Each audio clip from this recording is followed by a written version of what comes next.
जय हिंद दोस्तों। आज मैं आपको बताने वाला हूँ सेट 3 का 824 बीपी कोड। ठीक है, जीव विज्ञान का खंड ग 70 अंक आपको पूरे प्राप्त होंगे। आपको क्या करना है, बोर्ड एग्जाम की तैयारी करते रहना है। जो जो नोट्स मैं बना करके दे रहा हूँ उस सभी नोट्स को आपको क्या करना है, अपने नोट कॉपी में नोट कर लेना है। इससे पहले मैं कुछ बताने चाहता हूँ तो आपको जो है क्या करना है, ध्यान से सुनना है। तो देखिए, सबसे पहले मैं आपको बताना चाहता हूँ, जिंदगी में हमेशा एक बात याद रखना, रिकॉर्ड वही इंसान तोड़ता है जिसके रगों में खून नहीं, जुनून दौड़ता है। अगर आप रिकॉर्ड तोड़ना चाहते हो कितने का, 95% का, तो आप जल्दी से जाकर के वीडियो को सब्सक्राइब कर लेना, देन वीडियो को लाइक कर देना और दोस्तों को शेयर करना। चलिए वीडियो को स्टार्ट करते हैं। और स्टार्ट करने से पहले मैं आपको बताना चाहता हूं, एक एक क्वेश्चन बहुविकल्प का मैंने ले रखा है, जो कि 6 क्वेश्चन है और 6 नंबर का है। फिर इसके बाद मैंने लघु उत्तरीय करवा रखा है, फिर अति लघु करवा रखा है, फिर इसके बाद दीर्घ उत्तरीय करवा रखा है। सारे क्वेश्चन स्टेप बाय स्टेप सब कुछ मैं बताऊँगा। तो आपको क्या करना है, स्टेप बाय स्टेप सारे क्वेश्चन को देख लेना है। और देखिए, मैंने यहाँ पर लिखा है प्रश्न नंबर 9। इससे पहले मैंने खंड ख करवा दिया है, जो कि रसायन विज्ञान का था। अभी तक आपने नहीं देखा है तो जाकर के उस वीडियो को देख लेना। प्लेलिस्ट में उसका लिंक है और या डिस्क्रिप्शन में उसका लिंक दे दूंगा, और प्लेलिस्ट बना रखा है, वहां से आप देख सकते हो। ठीक है, तो देखिए प्रश्न नंबर 9 का क्या क्या कह रहा है, क्लोरोफिल अवशोषित करता है। क्लोरोफिल क्या चीज़ अवशोषित करता है? तो देखिए उत्तर में मैंने लिखा है, अतः बहुविकल्पीय 3 प्रकाश से ऊर्जा अवशोषित करता है। तो यहाँ पर बहुविकल्पीय हमारा 3 है। ठीक है, इसी प्रकार से प्रश्न नंबर 9 का ख, प्रश्न नंबर 9 का ख क्या कह रहा है, जैव विकास का सिद्धांत प्रतिपादित करने वाले वैज्ञानिक का नाम क्या था? तो देखिए, इस वैज्ञानिक का नाम जो था बहुविकल्प में है, एक चार्ल्स डार्विन था। ठीक है, चलिए नेक्स्ट क्वेश्चन की ओर चलते हैं और आपको स्टेप बाय स्टेप सब कुछ बता देते हैं। तो देखिए फ्रेंड, अगला नेक्स्ट क्वेश्चन है हमारा प्रश्न नंबर 9 का ग, मानव में भ्रूण को पोषण मिलता है। क्या चीज़ का पोषण मिलता है? तो भ्रूण का पोषण मिलता है। तो अतः बहुविकल्पीय सेकंड यानी प्लेसेंटा से। ठीक, किससे मिलता है भ्रूण? प्लेसेंटा से मिलता है। ठीक, 4 ऑप्शन रहता है, 4 ऑप्शन में से जो हमारा सही रहेगा उस पर आपको टिक लगा करके आगे की ओर बढ़ना है। ठीक है, एक चीज़ और बता दूं, बोर्ड एग्जाम में क्लास 10th के बच्चों के लिए अब की बार टिक मार्क क्वेश्चन ही अब की बार आ रहा है, OMR जो मतलब कि गोला करने वाला आता है, इस प्रकार से आपका आएगा। ठीक, 20 नंबर का आएगा बहुविकल्पीय। तो अच्छे से इस नोट्स को नोट कर लेना है नोट कॉपी में और याद करते रहना है। ठीक है, चलिए नेक्स्ट क्वेश्चन की ओर चलते हैं। क्वेश्चन हमारा बार प्रश्न नंबर घ का, प्रश्न नंबर घ का है हमारा 9 का घ, निम्न में से कौन सा विषमपोषी नहीं है? तो विषमपोषी कौन सा नहीं है? तो उत्तर में मैंने लिखा है, अतः बहुविकल्पीय चौथा यानी मनी प्लांट जो है हमारा विषमपोषी नहीं है। ठीक है, इसके बाद नेक्स्ट क्वेश्चन की ओर चलते हैं। नेक्स्ट क्वेश्चन क्या कह रहा है, प्रश्न नंबर 9 का ड, निम्न में से कौन सा एक केवल जंतुओं में पाया जाता है? यानी कि केवल जो है जंतुओं में पाया जाता है। तो हमने इसका उत्तर लिखा है, अतः बहुविकल्पीय सेकेंड तंत्रिका तंत्र में जंतुओं में पाया जाता है। ठीक है, नेक्स्ट क्वेश्चन है हमारा क्वेश्चन नंबर 9 का च, यानी हमने इसमें लिया है कुल 6 प्रश्न, जो कि एक नंबर का है। वेरी वेरी मोस्ट इंपॉर्टेंट है, तो सभी क्वेश्चन को आप नोट करते रहना है। तो देखिए प्रश्न नंबर 9 का च, मेंडल ने अपना प्रयोग किस पौधे पर किया था? तो आपको पता होगा मेंडल ने किस पौधे पर किया था। तो अतः बहुविकल्पीय मटर के पौधे पर उन्होंने प्रयोग किया था सबसे पहले मेंडल ने। चलिए अब इसी के साथ चलते हैं नेक्स्ट क्वेश्चन की ओर, आपको स्टेप बाय स्टेप सारा क्वेश्चन का आंसर दिखा देता हूँ। जी हाँ फ्रेंड, तो देखिए यहाँ पर मैंने लिख लिया है प्रश्न नंबर 10 का क, इसमें लिखा है मैंने डायाफ्राम क्या है, यह कहाँ पर पाया जाता है? तो देखिए डायाफ्राम क्या है और यह कहाँ पर पाया जाता है, ये क्वेश्चन आता है 2-2 नंबर का। ठीक, 2 नंबर का क्वेश्चन है। आपको करना क्या है, अच्छे तरीके से इस क्वेश्चन को आंसर दे देना है। तो देखिए उत्तर लिखना है, इसके बाद आपको हेडिंग में लिखना है डायाफ्राम, यह केवल मानव एवं अन्य स्तनधारी प्राणियों में वक्ष यानी वक्ष गुहा एवं उदर गुहा के बीच में स्थित कंकाल पेशियों से बनी एक आंतरिक चादर या झिल्ली में पाया जाता है। डायाफ्राम कहाँ पाया जाता है? तो ये देखिए वक्ष गुहा एवं उदर गुहा के बीच में पाया जाता है, यानी कंकाल पेशियों से बनी होती है। यह आंतरिक चादर या झिल्ली इसे कहते हैं। ठीक है, आपको अच्छे से ये क्वेश्चन समझ में आ गया होगा। चलिए इसका उदाहरण बता देते हैं। उदाहरण देखिए, उदाहरण क्या है, मध्य पट्ट के दोनों गुहाओं को अलग अलग करता है और श्वसन के महत्वपूर्ण भूमिका भी निभाता है। ठीक है, चलिए नेक्स्ट क्वेश्चन की ओर चलते हैं। ये 2 नंबर का है, आप इसको अच्छे तरीके से नोट कर लेना। 2-2 नंबर का क्वेश्चन करवा रहा हूँ।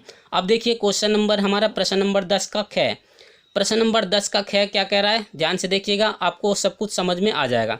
प्रश्न नंबर 10 का ख क्या है, यहाँ पर लिखा हुआ है पुनरुद्ध भवन या पूर्ण चरण को उदाहरण देकर समझाइए। ठीक, वेरी वेरी मोस्ट इंपॉर्टेंट है ये 2 नंबर का क्वेश्चन, लेकिन वेरी वेरी मोस्ट इंपॉर्टेंट है। आपको क्या करना है, उदाहरण देकर समझाना भी है। तो देखिए मैंने इसका उत्तर लिख लिया है बहुत अच्छे तरीके से, आप इसको क्या कीजिए, नोट कीजिए। पुनरुद्ध भवन, यह स्पंज हाइड्रा आदि जीवों के 2 या 2 से अधिक यानी 2 या 2 से अधिक भागों में काटने पर प्रत्येक भाग अपनी कमियों को पूरा करके एक पूर्ण जीव बना लेती है। ठीक, जिसे हम क्या कहते हैं, पुनरुद्ध भवन कहते हैं। ठीक है, उदाहरण में आप देख सकते हैं, इसका डायग्राम भी आपको बनाना है। केंचुआ आग हो गया और ये हो गया सितारा मछली आदि। ठीक, इस प्रकार से आपको इसका डायग्राम बना करके दिखाने भी है, तब जा करके आपको पूरे नंबर मिलेंगे। ये क्वेश्चन जो था हमारा 2-2 नंबर का था, आपको समझ में भी आ गया होगा। चलिए नेक्स्ट क्वेश्चन की ओर चलते हैं और आपको स्टेप बाय स्टेप इसी प्रकार से दिखा देते हैं। तो देखिए फ्रेंड, क्वेश्चन नंबर हमारा 10 का गया, इसमें मैंने लिखा है विषमपोषी पोषण क्या है, इसका एक उदाहरण देकर समझाइए। इस प्रकार से आपको क्वेश्चन मिलेंगे। ये क्वेश्चन जो है आपको कितने नंबर में है, ये भी 2 नंबर का ही है। ठीक है, बहुत अच्छे तरीके से देख लेना है। तो देखिए मैंने लिखा है विषमपोषी पोषण क्या है, तो सबसे पहले आपको उत्तर डालना है। उत्तर में आपको लिखना क्या है, सभी जीवों को जीवित रहने तथा शरीर में होने वाली विभिन्न अपचायी क्रियाओं को करने के लिए ऊर्जा की आवश्यकता होती है। यह ऊर्जा भोजन से प्राप्त होती है। विभिन्न प्रकार के जीवों और भोजन लेने के लिए विभिन्न विधियां अपनाते हैं। ठीक है, यह विधि जो है हमारा क्या क्या है, अब मैं आपको उदाहरण में बता देता हूँ। उदाहरण देखिएगा, अच्छे से समझ में आ जाएगा। उदाहरण क्या है, स्वपोषण। स्वपोषण ऐसे सब जीव जिसमें स्वपोषी कहलाते हैं, जो अकार्बनिक पदार्थ की सहायता से अपना भोजन स्वयं निर्मित करते हैं या अपना भोजन स्वयं बनाते हैं। ठीक है, ये तो हमारा क्या होता है, स्वपोषण कहलाता है। इसके बाद परपोषण। परपोषण क्या है, इसका दूसरा नाम है परपोषण। वे सभी जीव जो अपने भोजन का निर्माण नहीं कर सकते अपितु अन्य स्रोतों से भोजन ग्रहण करते हैं, तो ये क्या कहलाता है, परपोषण कहलाता है। ठीक, चलिए नेक्स्ट क्वेश्चन की ओर चलते हैं। ये जो क्वेश्चन मैंने अभी बताया 2-2 नंबर का था। अब चलते हैं क्वेश्चन नंबर 4-4 नंबर का, जो कि very very most important question है। यहाँ पर देखिए प्रश्न नंबर 11 का क्या 11 का क्या में क्या है, मानव के नर जनन तंत्र का एक नामांकित चित्र बनाइए। ठीक, तो मैंने इसका उदाहरण के सहित मैंने चित्र बना लिया, डायग्राम आपको अच्छे से दिख जाएगा। देखिए ये डायग्राम को आपको इसी प्रकार से बनानी है। बना करके इस डायग्राम में 4 या 5 नाम आपको दर्शाने हैं। पूरे फुल मार्क्स आपको मिलेंगे इस पर 4 नंबर। ठीक है, तो आपको क्या करना है, इस डायग्राम को बार बार प्रैक्टिस करनी है, तब जा कर के आपको समझ में आएगा। मैंने इसका सबसे पहले यहाँ पर नाम लिखा है। इस वाले भाग को कहते हैं वृषण, इसको कहते हैं शीशन, इसको बोलते हैं शुक्राबाहिनी, और इसको बोलते हैं मूत्राशय, इसको बोलते हैं मालाशय, इसको बोलते हैं गुद्दा, इसको बोलते हैं अधिवृषण।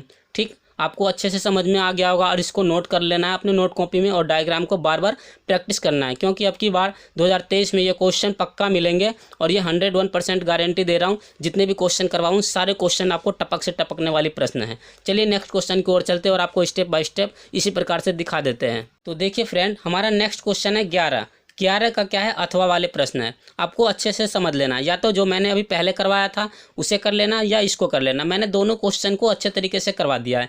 यहाँ पर लिखा हुआ है, आवृत्ति विजी पुष्प के स्त्री केसर के अनुदैर्घ्य काट का नामांकित चित्र द्वारा बनाइए। चित्र को बनाइए अच्छे तरीके से, आपको चित्र बनाने, और 4 नंबर अच्छे तरीके से आप प्राप्त कर लेंगे। कितने, 4 अंक। ठीक है, 4 अंक का ये चित्र है। चित्र का प्रैक्टिस कर करके आपको बनाने हैं, और इसके बारे में चाहते हो अगर 7 नंबर प्राप्त करना है तो इसके बारे में भी आपको लिखना है। तो मैं लास्ट क्वेश्चन में बताऊंगा 7 नंबर का कैसा प्रश्न आता है। तो देखिए अभी जो फिलहाल 4 नंबर का है, इसे देखिए क्या करना है आपको, इसका चित्र बनाने के लिए आ जाता है स्त्री केसर का। ठीक है, तो चित्र आपको क्या करना है, देखिए यहाँ पर मैंने सबसे पहले तो इस चित्र को अच्छे तरीके से डायग्राम बनाया है। आपको 3 टाइप से बना लेना। देखिए 3 आपको बना लेना इस प्रकार से, फिर एक पत्ती इधर, एक इधर, और एक नीचे, और एक इस साइड। इसके अंदर कलियाँ खिला देनी है।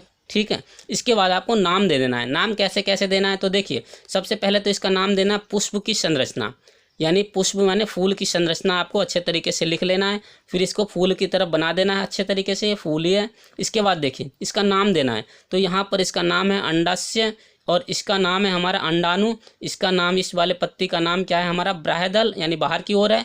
इसका नाम है अंदर की जो है, इसका नाम है तंतु, और इसका नाम है परागकोश, और इसका नाम है वर्तिका अग्र। ठीक है, वर्तिका अग्र।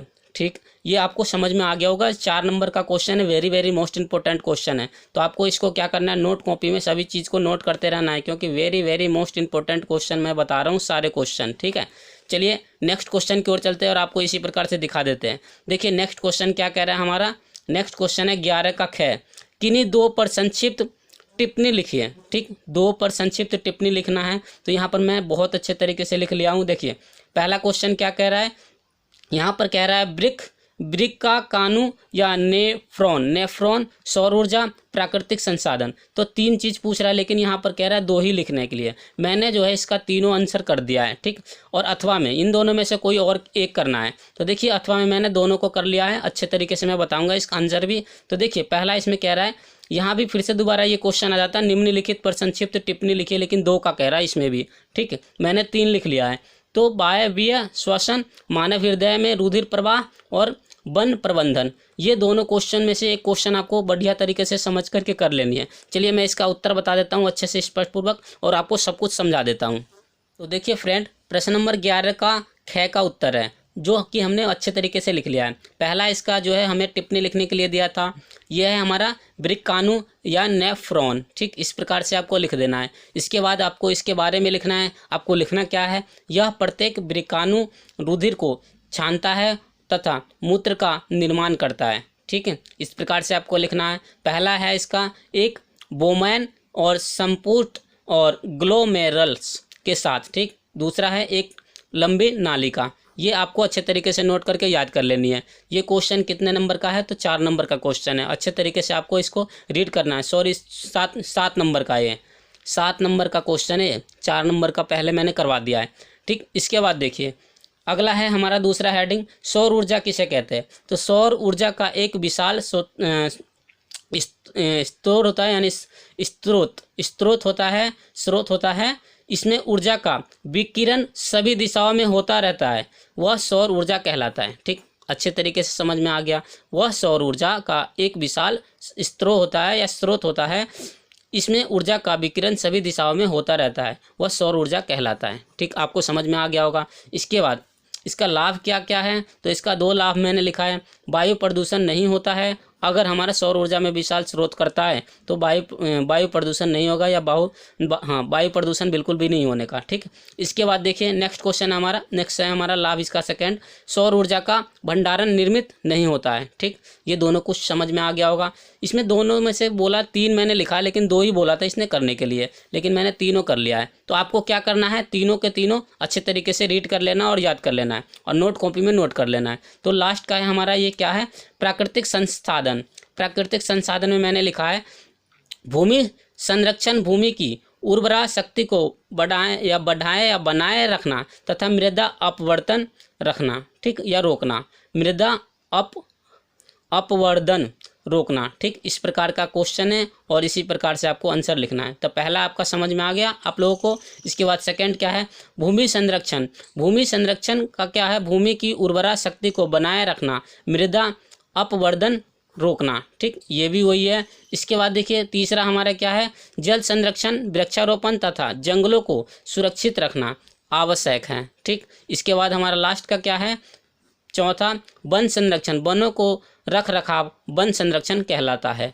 ये आपको समझ में आ गया होगा। चलिए नेक्स्ट क्वेश्चन की ओर चलते हैं और आपको स्टेप बाय स्टेप इसी प्रकार से दिखा देते हैं। तो देखिए फ्रेंड, ये हमारा लास्ट क्वेश्चन है आज का, जो कि 7 नंबर का है। इसमें 2 क्वेश्चन पूछे गए हैं, अथवा में से दोनों में से जो आपको समझ में आए उसे कर लेना। तो देखिए मैंने पहला लिखा है, एक आवृत्तिबीजी पौधे के नर जननांगों का वर्णन कीजिए। जो कि जो पौधा जो था अभी हमने पुष्प की संरचना वाले बताया था 4 नंबर का, वही वाला क्वेश्चन दोबारा इसमें रिपीट कर दिया, जो कि 7 नंबर का है। लेकिन यह है, इसमें संरचनाएँ तो करनी है इनकी, और इसके बाद इसके बारे में भी लिखनी होंगे। तो इसका मैं दिखा भी देता हूँ और समझा भी देता हूँ। ठीक है, कि क्या है। तो देखिए इसका मैं पेपर आपको समझा देता हूँ अच्छे तरीके से। तो इसका पेपर है मेरे पास, ये देखिए, ये क्वेश्चन का आंसर यहाँ पर ये है। देखिए सेम क्वेश्चन है और सेम इसका आंसर भी है। तो देखिए इसके बारे में आपको लिखना कैसे है। तो देखिए सबसे पहले तो पुष्प की संरचना, इसी प्रकार से आपको डायग्राम बना लेना है। 2-2 लाइन लिखने हैं, 2 लाइन इसका, 2 लाइन इसका, 2 लाइन इसका, 2 लाइन इसका, 2 लाइन इसका, 2 लाइन इसका, सबका 2-2 लाइन का लिख देना। उसके बाद 7 नंबर आपको लाने से कोई नहीं रोक सकता, आपका डायग्राम पर ही नंबर मिलेगा। बस इसको लिखना कैसे है वो मैं बता देता हूँ। जैसे यहाँ पर आ गया, देखिए मान लीजिए कि ये अंडाणु, अंडाणु आ गया, तो अंडाणु कहाँ पाया जाता है, तो ये हमारा पुष्प के भीतर अंडाणु पाया जाता है। एक क्वेश्चन हमारा सॉल्व हो गया। दूसरा है मान लीजिए ब्राह्यदल। ब्राह्यदल क्या है, ये जो कि बाहर की ओर जो तना फैला हुआ है जिसको हम ब्राह्यदल कहते हैं, ये भी समझ में आ गया होगा। तंतु किसे कहते हैं, जो कि तना के अंदर जो है, अंदर का जो भाग होता है उसे तंतु कहते हैं। परागकोश किसे कहते हैं, जो कि तना के भीतर ऊपरी हिस्सा पर जो है उसे परागकोश कहते हैं। तो इसी प्रकार से आपको सारे का आंसर दे देना है और ये 7 नंबर अच्छे तरीके से प्राप्त कर लोगे। ठीक है, चलिए नेक्स्ट क्वेश्चन की ओर चलते हैं और आपको स्टेप बाय स्टेप सब कुछ दिखा देता हूँ। तो देखिए नेक्स्ट क्वेश्चन क्या कह रहा है यहाँ पर, मानव में लिंग निर्धारण की विस्तार से व्याख्या कीजिए। ठीक, मानव में लिंग निर्धारण की विस्तार से व्याख्या कीजिए। बहुत ही ज़्यादा इंपॉर्टेंट क्वेश्चन है। आपको क्या करना है, इस क्वेश्चन का आंसर कैसे लिखना है वो मैं बता देता हूँ। देखिए उत्तर लिखना है, प्राय लिंग गुणसूत्रों पर जो लक्षण के जीन होते हैं उनका संबंध लैंगिक लक्षणों में होता है। ठीक, ये तो सबसे पहले आपको लिख लेना है। इसके बाद क्या करना है, इसका 3 हेडिंग है जो कि आपको याद कर लेनी है। तो पहला हेडिंग है हमारा एक्स संलग्न लक्षण। तो देखिए एक्स संलग्न लक्षण में क्या है, एक्स गुणसूत्र के असमजात खंडों पर इनके लक्षणों को जीन स्थित होते हैं, इनके एलीलेस वाई गुणसूत्र पर नहीं होते। ये वंशागति में ये लक्षण पुत्रों को केवल माता से तथा पुत्रियों को माता और पिता दोनों से प्राप्त होता है। ठीक, ये जो एक्स लक्षण होता है, एक्स संलग्न लक्षण जो होता है, यह इसमें हमारा क्या है, कुछ तो पुत्र में होता है और मतलब पुत्र के लिए सिर्फ पिता से होता है और पुत्र के लिए माता और पिता दोनों से होता है। ठीक, यह संलग्न लक्षण। ठीक है, पहला समझ में आ गया। इसके बाद इसका उदाहरण क्या है, इससे कौन सा रोग हो सकता है, तो इससे देखिए एक तो हमारे पास हो सकता है वर्णधनता। ठीक, वर्णधनता जो कि जन्मजात से ही होता है। अगर कोई बच्चा पैदा लेता है तो इसको जन्मजात से ही ये रोग हो जाता है वर्णधनता। या तो रतौंधी, ठीक, रतौंधी ये तो बाहर आकर के भी हो जाता है रतौंधी। इसके बाद हीमोफीलिया, हीमोफीलिया ये तीनों बीमारी का नाम है। ठीक है, तो ये तीनों बीमारी का नाम भी आपको याद कर लेनी है उदाहरण में। इसके बाद देखिए अगला है हमारा नेक्स्ट दूसरा वाई संलग्न लक्षण। ठीक, वाई संलग्न लक्षण में क्या है, इसके जीन्स वाइस गुणसूत्रों के असमजात खंडों पर स्थित होते हैं। इस प्रकार एक्स गुणसूत्रों पर इनके एलीलस नहीं पाए जाते। यह प्रत्येक संतति से पिता से केवल पुत्रों तक ही जाते हैं। मतलब कि इसमें इस गुण में क्या है, वाई गुण में क्या है हमारा, इसमें सिर्फ पिता से केवल पुत्रों तक ही जाता है। ठीक, तो इसमें कौन कौन सा रोग पकड़ सकता है, जैसे मान लीजिए अगर आपके पिता का सर का बाल झड़ गया, ठीक, तो बाल का रोग हो सकता है। कान बड़े छोटे हैं तो कान का रोग हो सकता है। तो इससे का उदाहरण भी समझ में आ गया होगा। चलिए नेक्स्ट है हमारा तीसरा भी मैं आपको इसी प्रकार से समझा देता हूँ और अच्छे से समझ में आ गया होगा। ठीक है, अब वीडियो को पूरा देखना। देखिए लास्ट का है हमारा तीसरा क्या है, एक्स वाई संलग्न लक्षण। ठीक है, इसके जीन्स एलीलस के रूप में एक्स और वाई गुणसूत्रों के समजात खंडों पर स्थित होते हैं, अतः इसकी वंशागति पुत्र एवं पुत्रियों में समान लक्षण होते हैं। इसे अपूर्ण लिंग संलग्न गुण भी कहा जाता है। ठीक, इसमें क्या होता है, एक्स और वाई में इसमें हमारा क्या होता है, पुत्र और पुत्री दोनों में समान गुण होते हैं। ठीक, समान लक्षण पाए जाते हैं। आपको अच्छे से समझ में आ गया। तीनों गुण वेरी मोस्ट इंपॉर्टेंट है। 7 नंबर का क्वेश्चन मैंने अभी बताया है। ठीक है, अगर यह वीडियो आपको बहुत अच्छा लगा है तो जल्दी से जाकर के लाइक कर देना। देन अभी वीडियो में आप नए हो तो जल्दी से जाकर सब्सक्राइब कर लेना और दोस्तों को भी शेयर करना, क्योंकि इससे क्या है, और एक चीज़ और, बेल आइकन को भी प्रेस कर लेना, जिससे कि क्या है कि आने वाले वीडियो का नोटिफिकेशन आप लोगों के पास मिलती रहेगी फ्रेंड। तो चलिए इसी के साथ मैं अपने वीडियो को समाप्त करता हूँ। तो जय हिंद, जय भारत, वंदे मातरम। Thanks for watching.